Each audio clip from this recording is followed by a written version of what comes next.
네, 안녕하세요. 병원장TV의 치과 유의정 과장입니다. 과거에 비해서 평균 수명이 많이 늘어서 어느새 100세 시대를 맞이하고 있는데요.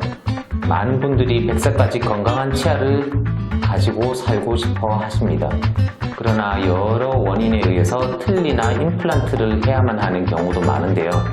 오늘은 틀니와 임플란트에 대해서 이야기를 해볼까 합니다.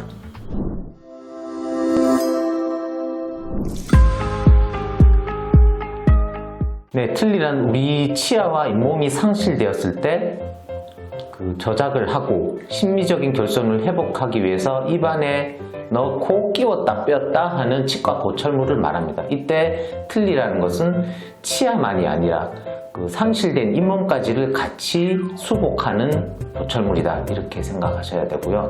다수의 치아가 없는 환자가 있을 때 비용, 전반적인 건강 상태, 잇몸뼈의 상태, 환자 개개인의 선호도 등 여러 가지를 고려해서 임플란트나 틀니 치료를 하게 되는데요. 임플란트를 적용할 수 없는 경우에 유일하게 할 수 있는 적용 방법이 틀니다, 이렇게 생각하시면 됩니다. 사실 지금 사용하는 형태의 치과 임플란트가 개발된 것은 약 60년 가까이 되었는데요. 그 임플란트가 개발되기 전에는 다수의 치아가 없을 때는 다들 틀니로 치료했다고 보시면 됩니다. 불가피하게 치아를 뽑게 되는 경우가 있는데요. 이럴 때는 여러 가지 치료 방법이 있을 수 있습니다. 일단 치아가 하나 또는 둘, 최대 3개까지 없을 경우에는 브릿지라는 보철물을 할 수가 있는데요. 여기 모형에서 보는 대로 이 모형에서는 지금 치아가 하나가 없거든요. 이 치아가 없을 경우에는 여기서 모델에서 보는 것처럼 양옆에 치아들을 깎은 다음에 3개짜리 보철물을 하면 치아 하나를 대체하게 됩니다. 이렇게 만드는 보철물을 브릿지라고 하게 되고요. 이런 브릿지라는 보철물은 치아가 하나, 둘, 최대 3개 정도까지 없을 때 할 수 있는 치과 보철물이다, 이렇게 생각하시면 됩니다. 이거를 제거를 해보면 치아가 하나가 없게 되죠. 이럴 때 이렇게 깎고 보철을 한다, 브릿지. 근데 치아가 좀 더 많이 없는 경우도 사실 많이 있을 수 있거든요. 예를 들어서 이분 같은 경우처럼 치아가 오른쪽 밑에는 3개가 없다, 왼쪽 밑에는 2개가 없다. 사실 브릿지라는 건 아까 보셨다시피 양옆에 치아가 있을 때 할 수 있는 치료입니다. 예를 들어서 이 경우에 없는 치아 양옆으로 치아가 있고 그 치아들을 깎아서 다리를 놓을 수 있지만, 이 경우에는 끝에 치아가 없습니다. 게다가 3개나 치아가 없습니다. 이럴 경우에는 브릿지를 할 수가 없게 되고, 이런 경우에는 필히 임플란트 또는 틀니를 하게 됩니다. 만약에 임플란트를 할 수 없는 경우라면 이렇게 틀니를 하게 되고요. 이 경우에는 부분 틀니가 되는 거죠. 치아들이 일부 남아있고 그 남아있는 치아들을 지지대 삼아서 틀니가 들어가게 됩니다. 이것을 부분 틀니라고 하고요. 그 다음에 또 하나가 이제 임플란트. 이분 같은 경우에 오른쪽 위에 치아가 4개 정도가 없거든요. 그 양옆에 임플란트를 2개 심고, 요것도 그 보철물 모양은 브릿지가 되겠습니다. 이렇게 끼워서 보철 치료를 하고 이를 대체하게 됩니다. 그래서 틀니라는 것은 그 치아가 다수의 치아가 없을 때 치아와 잇몸을 대체하는 보철물이다, 이렇게 보시면 되고요. 또 그 치아를 대체할 뿐만 아니라 발음을 제대로 할 수 있게 해주고, 치아가 많이 없게 되면 입안이 말려 들어간다거나 뺨이 홀쭉해진다거나 하는 심미적인 문제들도 사실 많이 발생하고, 아래턱이 튀어나온다거나 여러 가지 문제가 발생합니다. 사실 그런 것들도 많이 수복할 수 있게 해줘서 심미적인 결손을 많이 회복할 수 있도록 해준다, 이렇게 보시면 되겠습니다. 네, 틀니는 사실 굉장히 다양한데요. 크게 봐서는 완전 틀니, 부분 틀니, 임플란트 지지 틀니로 이렇게 크게 3가지로 나눈다고 보시면 됩니다. 사실 그 외에도 좀 더 전문적이고 좀 더 보기 드문 형태의 틀니도 있지만 크게는 3개, 완전 틀니, 부분 틀니, 임플란트 지지 틀니 이렇게 보시면 되고요. 완전 틀니라는 것은 치아가 하나도 없을 때 그 모든 치아들을 대체해주고 상실된 잇몸도 대체해주는 그런 보철물을 말하고요. 부분 틀니는 남아있는 치아가 있을 때 시술하는 보철치료로서 남아있는 치아를 지지대 삼아서 사용하는 틀니다 이렇게 보시면 되고요. 또 최근에는 그 치아가 그 하나도 없을 때 또는 몇 개만 남았을 때는 그 임플란트를 2개 혹은 3, 4개 정도를 심고 그 임플란트를 지지대 삼아서 사용하는 틀니, 그것을 뭐 임플란트 피개의치 또는 임플란트 오버덴처 이렇게 말하는 그런 형태의 틀니도 있습니다. 그 완전 틀니, 부분 틀니, 임플란트 오버덴처 이렇게 있고요. 사실 대부분의 틀니는 이 3가지 범주에 들어간다 보시면 되고 좀 더 전문적인 형태가 있긴 한데 사실 그것은 요즘에는 그렇게 많이 하지는 않습니다. 자주 보기는 힘들고요. 네. 틀니도 이제 입안에서 그 구강 환경을 견뎌내야 하고 입안에는 이제 굉장히 많은 세균들도 살고 그리고 음식물이나 타액 이런 것들도 있고 해서 틀니도 이제 구강 내 치아나 이제 다른 점막처럼 세균의 변식이 일어날 수 있고 치태나 치석이 또 낄 수도 있거든요. 그 틀니를 관리하기 위해서 시중에서 판매하는 치약을 사용해서는 절대 안 됩니다. 치약의 성분 중에서는 연마제라고 해서 치아를 뽀득뽀득하게 해서 치아 겉부분에 있는 치태나 이런 것들을 약간은 갈아내면서 뽀득뽀득하게 해주는 연마제라는 성분이 있는데요. 이 성분이 틀니를 닳게 합니다. 그렇기 때문에 그 미세한 흠집이 생기게 하고 마모를 일으켜서 그 틀니가 얼마 못 쓰고 잘 안 맞게 되는 경우도 있고 이제 미세한 흠집이 생기면 그 흠집 안에 이제 세균이나 이런 것들이 살 수 있기 때문에 곰팡이균 이런 것들이 살 수 있기 때문에 절대로 일반 치약은 쓰시면 안 되고 차라리 주방용 세제, 퐁퐁 이런 걸 주방용 세제를 틀니용 솔을 이용해서 부드럽게 이렇게 세척을 해주시면 된다. 이렇게 해서 끓는 물에 담는다거나 아니면 뭐 전자레인지 돌린다거나 아니면은 가열을 한다거나 이렇게 하시면 틀니가 변형이 되기 때문에 절대로 그 열을 가해서 이렇게 그 소독을 해준다거나 그렇게 하는 것은 절대로 금기시 되는 거고요. 그리고 요즘에 이제 틀니용 세정제가 잘 나오기 때문에 주무시기 전에 이제 컵이나 이제 그 통 등에 물을 조금 담고요. 그 다음에 이제 세정제, 알약같이 생긴 세정제를 하나 놓고 물에 담그고 이렇게 주무시면 제일 좋을 것 같고요. 그 다음에 이제 이갈이가 있는 게 아니라면 밤에는 되도록이면 틀니를 빼고 아까 얘기했다시피 물에 넣어서 세정제와 함께 이렇게 넣어두시고 주무시면 제일 좋을 것 같습니다. 그래야 이제 잘 때는 빼고 주무셔야 잇몸이 쉴 수 있거든요. 잇몸이 쉴 수 있도록 밤에는 꼭 빼고 주무시고요. 당연한 얘기지만 이제 부분 틀니의 경우에는 남아있는 치아들은 반드시 양치를 잘 해주셔야 됩니다. 그리고 완전 틀니의 경우에는 이제 치아가 하나도 없기 때문에 양치를 할 필요 없다 이렇게 생각하실 수도 있는데 점막을 마사지 해주듯이 우리 잇몸과 그 외에 그 뺨이라든지 그런 점막들을 마사지 해준다 생각하시고 그 양치를 해주시는 게 좋습니다. 그렇게 이제 세균 번식이나 이런 것들을 예방을 할 수 있고요. 또 이제 주기적으로 치과에서 정기 검진을 해 주셔야지 이제 틀니가 잘 안 맞게 되는 거예요. 조기에 진단을 해서 빠른 대처를 할 수 있거든요. 시간이 지나면서 틀니는 물론 그 씹는 면에서 마모가 일어나지만 우리 잇몸뼈가 시간이 지나면 줄어들게 되어 있거든요. 처음에는 잘 맞았던 틀니가 시간이 지나면 반드시 안 맞게 되어 있습니다. 안 맞게 되면 그 틀니에 플라스틱 재료를 덧대서 더 잘 맞게 조금씩 수리를 해가면서 쓸 수 있도록 해야 되고요. 그렇기 때문에 반드시 정기적으로 치과에 내원하셔야 된다 이렇게 얘기할 수 있습니다.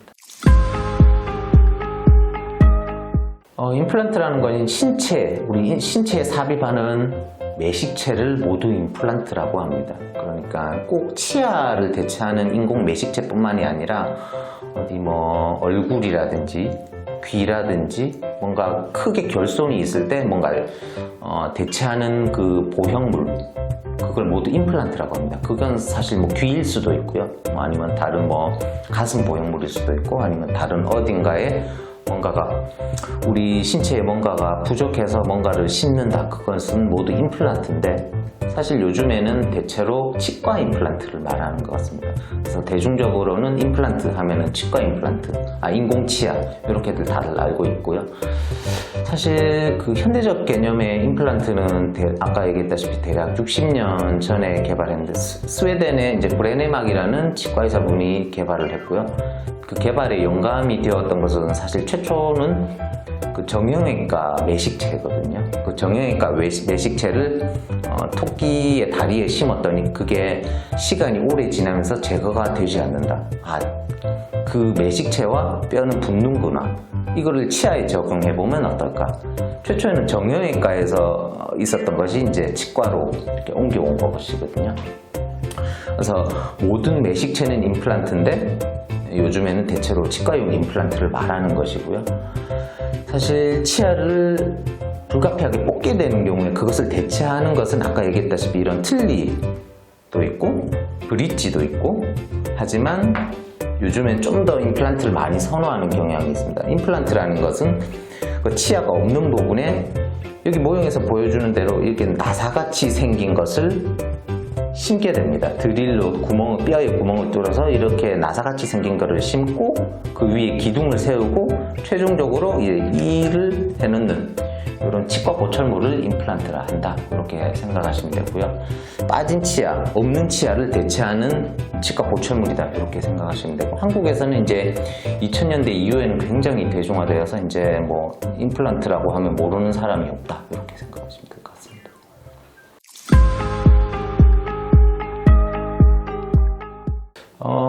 임플란트가 이제 다른 치료와 비교했을 때 가지는 장점으로는 우선 기둥이 하나 늘어나니까 브릿지나 틀니에 비해서는 씹는 힘이 더 강하다. 이게 아마도 제가 생각하는 가장 큰 장점인 것 같습니다. 아까도 보셨다시피 브릿지에는 치아가 3개짜리인데 여기는 치아가 2개, 실제 치아는 2개죠. 보철물은 치아 3개인데 기둥은 2개다. 사실 그러면 여기에 사실 뭔가를 더 심어서 더 튼튼하게 버텨줄 수 있으면 아마 더 강한 힘으로 씹을 수 있을 거다, 이렇게 생각을 할 수 있을 거예요. 아마 그게 바로 임플란트고, 임플란트의 가장 큰 장점은 바로 그렇게 그 기둥 하나를 더 심음으로써 더 큰 저장력을 발휘할 수 있다, 이거고요. 틀니만 봐도 사실 여기는 만약에 씹게 되면 여기는 뭘로 버텨줄 거냐, 사실 앞에 있는 버텨주는 치아와 잇몸이 버텨주는 거거든요. 근데 사실 잇몸이 버티는 힘이 그렇게 강하지가 않습니다. 그래서 틀니는 저장력이 그렇게 세지 않다. 완전 틀니는 매우 약하다. 매우 약하다. 그래서 예전에 자연치가 있을 때의 식습관을 그대로 가져갈 수는 없다. 그렇기 때문에 보통 그 완전 틀니를 하시는 분들한테는 좀 여문 음식은 씹지 말고 좀 부드러운 음식 위주로 식사를 하십시오, 이렇게 얘기를 많이 드리거든요. 사실 임플란트가 개발되면서 많이 극복이 됐습니다. 그렇기 때문에 임플란트의 가장 큰 장점은 아마도 좀 더 강하게 저장할 수 있는 그런 환경을 마련할 수 있다, 그런 거고, 만약에 치아가 하나가 없을 때는 임플란트 대신 브릿지를 하게 되면 필연적으로 그 옆에 치아들, 멀쩡한 치아들일 경우라도 깎아야 되거든요. 사실 임플란트라면 그렇게 할 필요는 없습니다.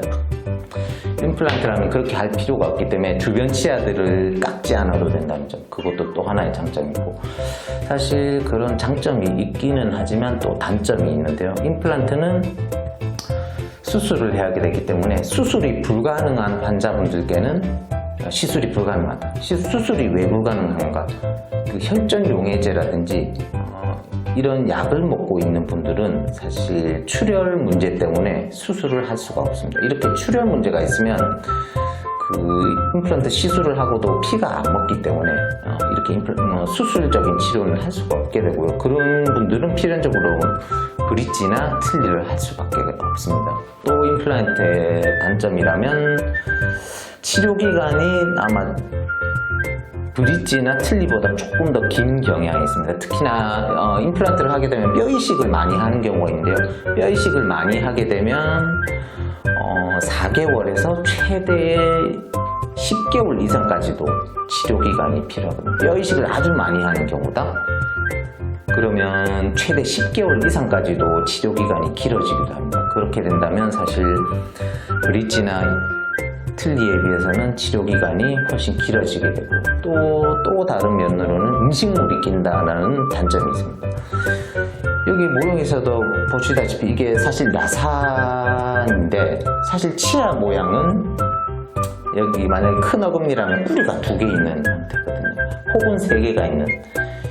그렇기 때문에 이게 필연적으로 여기에서의 모양이 우리 자연 치아는 많이 다르게 됩니다. 그러면은 이 자연 치아 모양이 다르기 때문에 여기 빈 공간이 생기고 그 빈 공간에 음식물이 끼게 되거든요. 그리고 또 이제 임플란트를 심어야 되는 환자분들의 경우에는 잇몸이 내려앉아 있는 경우가 많습니다. 보통 치주염 때문에 발치를 하는 경우가 많고 그렇기 때문에 이제 잇몸이 내려가 있는 경우, 기존에 이미 잇몸이 많이 내려가 있기 때문에 그런 경우에는 임플란트를 심고 아무리 잘 치료를 한다고 해도 사실 빈 공간이 있어요. 그렇게 되면 사실 음식물이 낄 수밖에 없는 환경이고요. 그렇기 때문에 치실이나 치간 칫솔은 반드시 써줘야 되고 또 다른 단점은 임플란트는 우리 자연치에 비해서 감염에 훨씬 취약합니다. 그렇기 때문에 뭐 임플란트 표면에 만약에 세균이 서식하기 시작한다. 그러면 이거는 걷잡을 수 없이 감염이 퍼지면서 임플란트가 흔들리고 심지어 임플란트를 뽑아야 되는 경우도 발생할 수 있거든요. 사실 이런 여러 가지 단점들이 있습니다.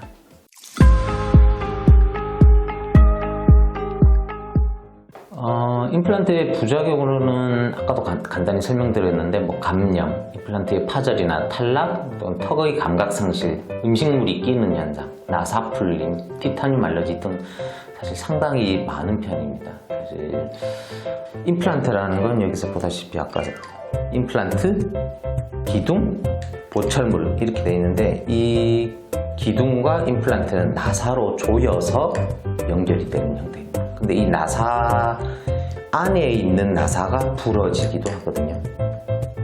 그게 하나의 부작용이고 그 부러진 나사를 제거할 수 없을 때는 임플란트를 제거해야 되는 경우도 많습니다. 임플란트 자체가 파절이 되기도 하거든요. 이렇게 세로로 이렇게 파절이 되는데 임플란트가 파절되면 무조건 제거를 하셔야 됩니다. 이거는 사실 회복이 불가능하고요. 그렇기 때문에 임플란트가 파절되거나 기둥과 임플란트를 연결하는 나사가 파절되는데 그 파절편을 제거를 못하는 경우는 이렇게 제거를 해야 됩니다. 그 다음에 수술 시 충분히 그 주의를 기울이지 못하고 이렇게 하치조신경관을 건드린다거나 이런 중요한 구조물들을 건드리면 이제 감각마비가 온다거나 하는 부작용이 있을 수도 있고요. 또 그 다음에 아까 얘기했다시피 이 임플란트와 기둥은 나사로 연결이 되는데 나사가 이게 자꾸 헐거워지는 경우가 많습니다. 이게 씹는 힘이 강하다 보니까 이게 자꾸 나사가 풀리고 사실 조인 나사들은 풀릴 수 있고요. 그렇기 때문에 이 나사도 풀리기도 하는데 이렇게 되면 다시 조여줘야 되는데요. 이 풀리고 조이는 과정이 사실 여러 번 발생한다. 그러면 사실 보철물을 다시 제작, 위에 상부 구조물들을 다시 제작하는 걸 고려해 봐야 되고 다시 제작하고 올바로 끼웠는데도 계속 문제가 생긴다. 그럼 임플란트 파절을 또 의심해 봐야 됩니다.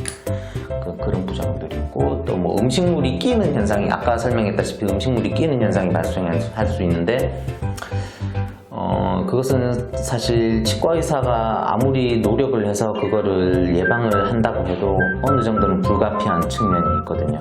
그 부분에 대해서는 이제 환자 본인이 치간 칫솔, 치실 이런 것들로 이제 잘 빼주는 그런 습관을 들이셔야 되고요. 그리고 이 임플란트가 사실 티타늄 재질로 많이 만드는데요. 티타늄에 알러지가 있는 분들은 애초에 임플란트가 잘 심겨도 이게 실패를 하는 경우가 있습니다. 그렇게 티타늄 알러지가 있는 분들은 임플란트를 아예 불가능하고요. 임플란트 시술이 불가능하고 그 다음에 임플란트를 시술하고 보철물을 올렸는데 처음에는 괜찮다가 시간이 지나면서 이게 임플란트가 흔들릴 수 있습니다. 그런 경우도 임플란트를 제거를 해줘야 합니다. 네, 이런 뭐 임플란트의 동요라든지 보철물의 파절이라든지 아니면 나사의 파절, 나사가 풀린다든지 아니면 티타늄 알러지가 있다든지 수술의 부작용으로 뭐 감염이 일어난다든지 아니면 수술의 부작용으로 뭐 하치조 신경관을 이렇게 침범하면서 감각마비가 온다든지 이런 여러 가지 부작용들이 있습니다.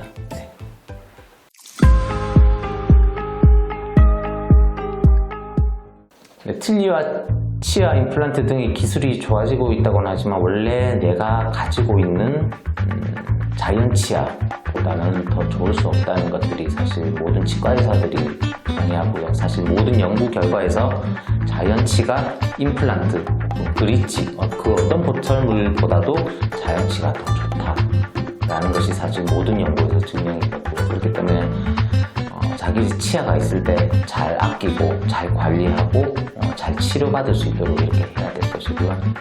불가피하게 뽑게 된다 그러면 어떤 보철물이 가장 적당할지는 주변의 치과에서 잘 상담받을 수 있도록 하시고 좋은 구강 건강 유지 위해서 항상 노력하시고요. 여러분들의 건강을 위해서 항상 저희가 있으니까 너무 무서워하지 마시고 잘 찾아오시기를 부탁드리겠습니다. 네.